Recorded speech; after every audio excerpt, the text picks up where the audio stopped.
Love can be unexpected. It can knock on your door when you least anticipate it, or find you in the most random of places. You never really know when or where you'll fall in love. For this week's prompt was to neighbors, a secret story. So grab some wine and get comfy. Let's do this. Amara had always been the quiet type. She liked mornings, preferably when the sun hadn't quite woken up yet, the world still muffled in sleep, the sky a canvas of soft pinks and oranges as she watered her plants on the balcony. Every window in her little townhouse was a frame for a different kind of quiet. The kitchen window overlooked the cobblestone street, its worn stones whispering tales of generations past. The living room window framed the old oak tree outside, its leaves rustling like pages in an ancient book. And the bedroom window held the view of the star-studded sky, a nightly reminder of the vastness beyond her small town. She'd moved into the little townhouse on Maple Street a few months ago, escaping the cacophony of the city in search of peace. Peace she finally found, or so she thought, until the woman across the street moved in.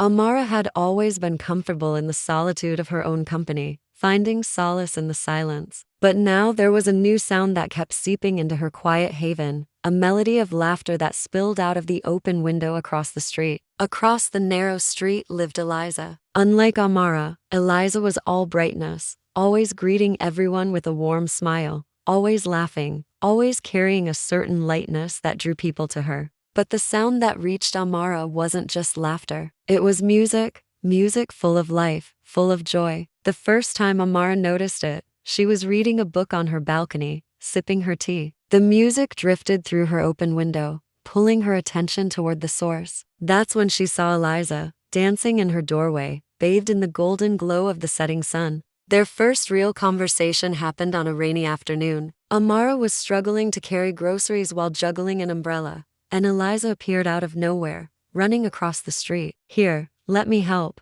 Eliza offered, her hair damp from the rain, her smile easy. That simple act broke the invisible wall between them. From then on, the two neighbors began to talk more often. A wave from the balcony turned into shared cups of tea. Tea turned into dinner. Dinner turned into long conversations that stretched until midnight. Eliza was a whirlwind, always moving, always talking, always filling the space around her with energy. Amara, on the other hand, was a calm sea, deep and steady, taking a moment to respond, choosing her words carefully. Yet somehow they fit together like puzzle pieces. They talked about everything and nothing, about the clouds that looked like cotton candy, the old man who walked his dog twice a day, the stars that twinkled like diamonds in the night sky. Amara found herself opening up in ways she hadn't in years. She told Eliza about her love of poetry, about how she once dreamed of being a writer, about how she felt safer in books than in the world outside. Books became a bridge between them. Eliza loved poetry, she said,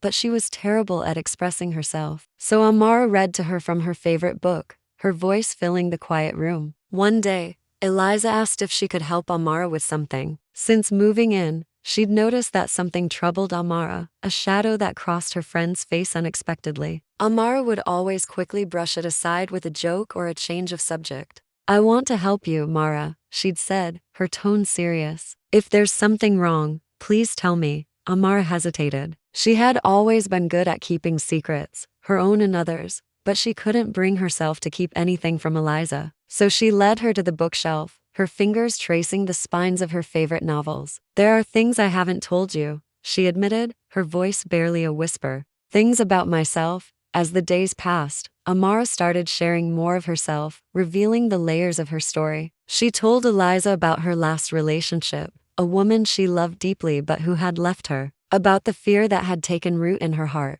making her hesitant to trust and love again. With each shared secret, the bond between them grew stronger. But as Amara opened up, a new worry bloomed within her. She feared pushing Eliza away, losing the connection they'd forged. So she tried to keep her distance, pulling back into her shell. But Eliza didn't push. Instead, she waited, her patience a silent promise. It was during one of these quiet moments that Eliza spoke up. They were sitting on Eliza's porch, watching fireflies dance in the twilight. "Why does it feel like you're holding something back from me?" she asked quietly. Amara froze. Her heart raced. The fear of revealing herself, of breaking the delicate bond they had built, made her hesitate. But when she met Eliza's eyes, calm, steady, and full of warmth, she whispered, "Because I've been afraid. Afraid of letting someone see me fully. Afraid of being hurt again." Eliza reached out, her fingers brushing Amara's. "You don't have to be afraid with me." That night, the silence between them wasn't heavy. It was soft, full of unspoken truths waiting to be shared.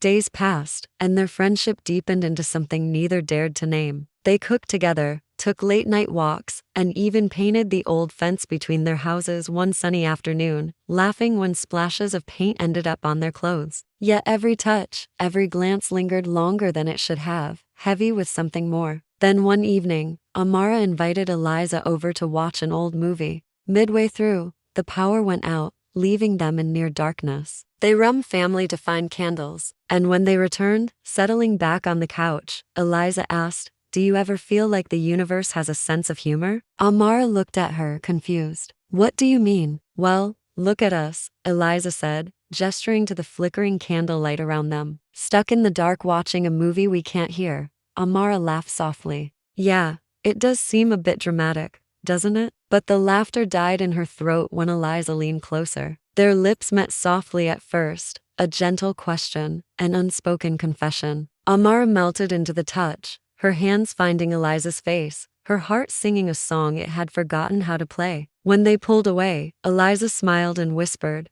"Unexpected, isn't it?" Amara laughed softly, tears in her eyes. "Unexpected, but maybe exactly what I needed." From then on, their story was no longer one of two neighbors, but of two women learning to love without fear. Their secret wasn't a burden anymore. It was a bond, something precious they shared. Love had been waiting just across the street all along. And with that ends another story. Thank you so much for joining me. If you enjoyed this story and want more content like this, please consider hitting the like button and subscribing for more lesbian love stories. Until next time, take care and stay curious.